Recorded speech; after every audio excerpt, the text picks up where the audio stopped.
Hello folks, I got a new toy in, known as Mechanic Dave. I got my own little shop, little 3-bay shop, self-employed, which is the best way to be. Got out of the Air Force after 13 and a half years. Um, but I've been buying things slowly as time goes on to try to better my life. And I had a Snap-on Edge, or no, Solus, and it was a pretty good machine, but I noticed whenever I had problems, I couldn't quite diagnose deep enough. And I always turned to the internet and with the codes and was able to, mainly electrical issues I had that I had trouble singling down. So without further ado, I just picked up this sucker. It's the new Snap-on Zeus. It's got all kinds of functions that I'm still trying to learn, like the O-scope, and it does basic things like the multimeter, and still trying to learn everything in and out. It's got a really cool sleep mode, so the only thing I didn't care for about it was the fact that it was powered by Windows. Not a big Windows fan, but as long as it helps me out like I think it will. I've already used it on a couple high stress jobs that I would say electrical is not my forte, so that's mainly why I bought this sucker, trying to find something that can really help me out. And it's pretty cool, all the parameters. I mean, you can go in and it'll red flag systems that you didn't know had problems. And for example, let's see, vehicle history. We'll go to the demonstration here. Like I said, I'm still trying to figure this out.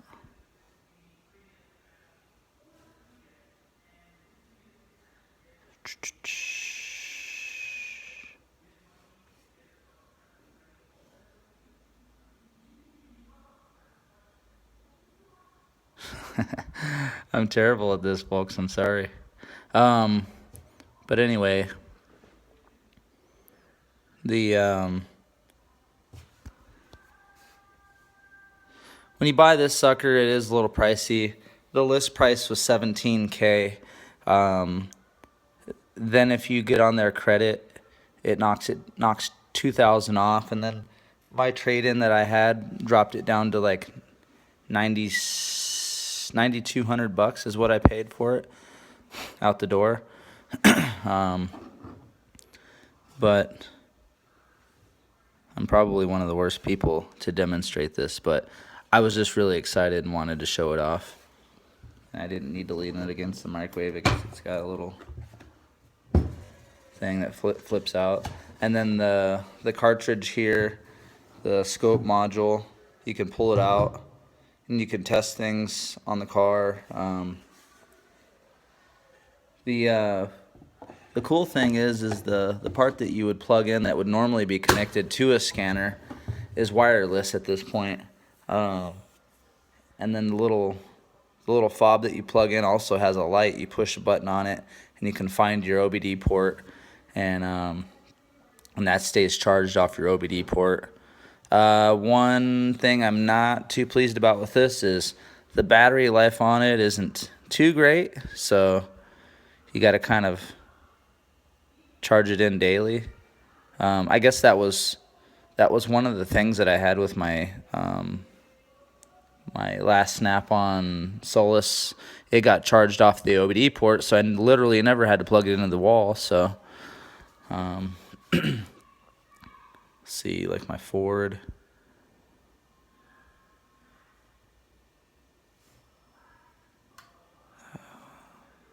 I should have hit manual ID. But I did a bunch of injector tests the other day, and then it showed, the cylinder contribution tests and a lot of stuff that my other one did have some of that stuff, but it lacked a lot of stuff. Let's see, I thought there was a training thing on here. I got the cool little, I mean, it comes with what is it, the Solus? What is this? I'm sorry, I'm terrible. But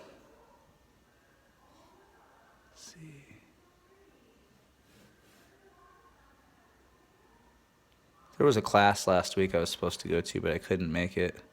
Cool thing is when you do connect to Wi-Fi, it helps you out with, like right here. When you connect to Wi-Fi and you have a problem, you can hit diagnose, and then it will show you. I couldn't believe it did that. Okay. It will show you. There we go. Perfect. The top 3 fixes for whatever particular code you're getting. And then, you know, obviously this was P0171 intake manifold gasket replacement was the top fix. Fuel filter replacement, oxygen sensor replacement, and then, you know, go down. There's a bunch of other different options and whatnot. This has helped me out tremendously thus far. What was it? It was a 98 Ford Explorer. I think it was the crank position sensor went bad on it, but the code that came up was misleading. But when I threw it on this sucker, right away it said crank position sensor, and then it, you know, this little chart told me the first thing that they recommended doing was replacing this. But, you know, you don't want to go just off of the code reader. I mean, it could be a bad ground somewhere. It could be anything. So you got to weed out your choices. And that's why I'm trying to make electrical my stronger point, and it's just taking me time.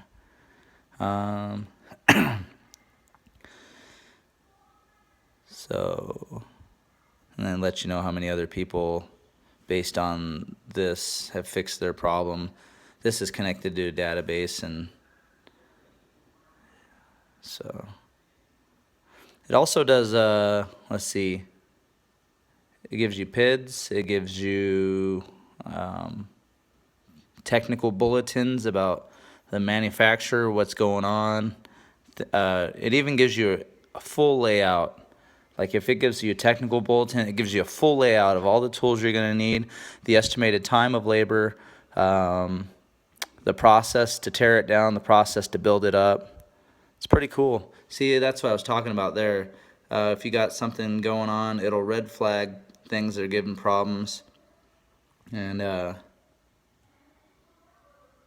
so Smart Data uses real data for specific PIDs and presents their upper and lower trigger values. Any PIDs with the flag been presented and has been present and armed. So functional and guide component tests can be used to verify the upstream oxygen sensor is working and check the injector on bank 1. So a lot of things I still need to learn. So this is one I was telling you about, intelligent diagnostics, about disabling injectors and tests and calibration tests and relearn. And so anyways, I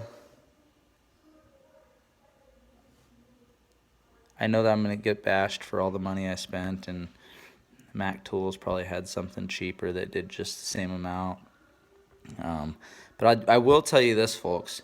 I have a great respect for all the tool industries out there. Mac Tools, all those fellas. I dealt with them for quite a while, but I will tell you this. In Rapid City, South Dakota, the Mac Tool truck looks like it's part of the Great Depression.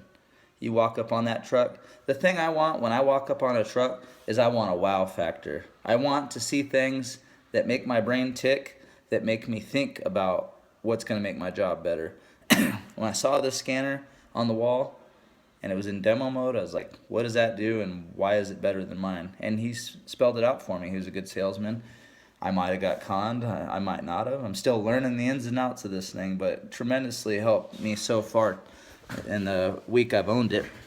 But yeah, anyway, back to that Mack truck. It's like the Great Depression in there. He has everything, but he can order it.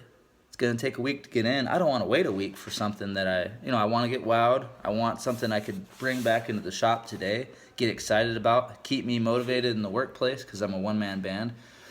And I just don't get that on the Mack truck here. And